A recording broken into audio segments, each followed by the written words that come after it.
নমস্কার বন্ধুরা, শুভ সকাল। মিতাস সিম্পল লাইফস্টাইল চ্যানেলে আপনাদের সবাইকে স্বাগত। আপনারা যে যেখান থেকে এই ব্লগটা দেখছেন সবাইকে ধন্যবাদ। আশা করছি সকলে ভালো আছে আর আমিও খুব ভালো আছি। আজ চা বসিয়ে দিয়েছি সকালবেলা। চা খাওয়ার পর কিছু কাজকর্ম সেরে স্নান করে এবার রান্নার দিকে চলে এসেছি। আজকে দিশি কাতলা মাছ নিয়ে এসেছে। কাতলা মাছের পটল দিয়ে পাতলা করে ঝোল হবে। মাছগুলো ভালো করে ভেজে নিচ্ছি। আমাদের দেশি মাছ পেলে ভেরি মাছ খেতে চায় না একদম। দই ভাত ভুল করেও যদি চলে আসে, সে রান্নার পরও সেই একটু একটু খেয়ে যেন সেই অনিচ্ছা করে খাওয়া হয়। আমাদের তো গ্রামে বাড়ি, দেশি মাছ পাওয়া যায়।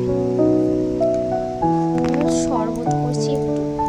দাদা অনেকগুলো গন্ধরাজ লেবু দিয়েছিল, সেই লেবুর শরবত করছি।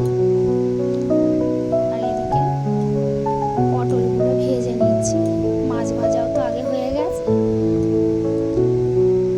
পটলগুলো একটু ভালো করে নেড়ে ছেড়ে ভেজে নেব।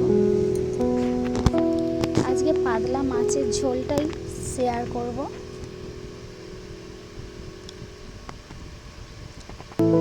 এবার পটল ভাজা হয়ে গেছে। তেজপাতা, পাঁচফোড়ন, কাঁচা লঙ্কা ফোড়ন দিয়ে দিলাম মাছ ভাজার তেলটাতেই। ভালো করে ভাজা হয়ে গেলে এবার একটু আদা, জিরে, ধনে, মৌরি, কাঁচা লঙ্কা আর টমেটো বেটে দিয়েছি।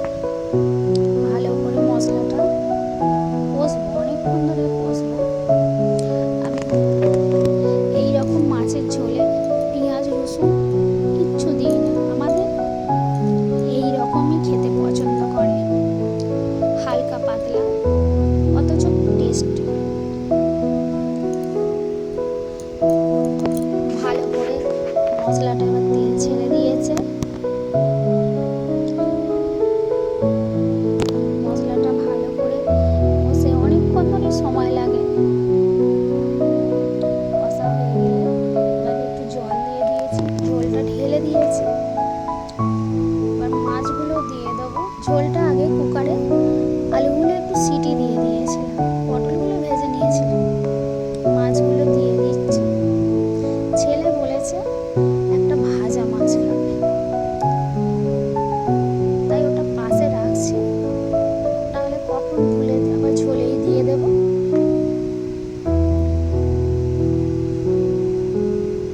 মাছগুলো একটু কম ভাজা হলেও আমি নিজেই খেতে পারি না।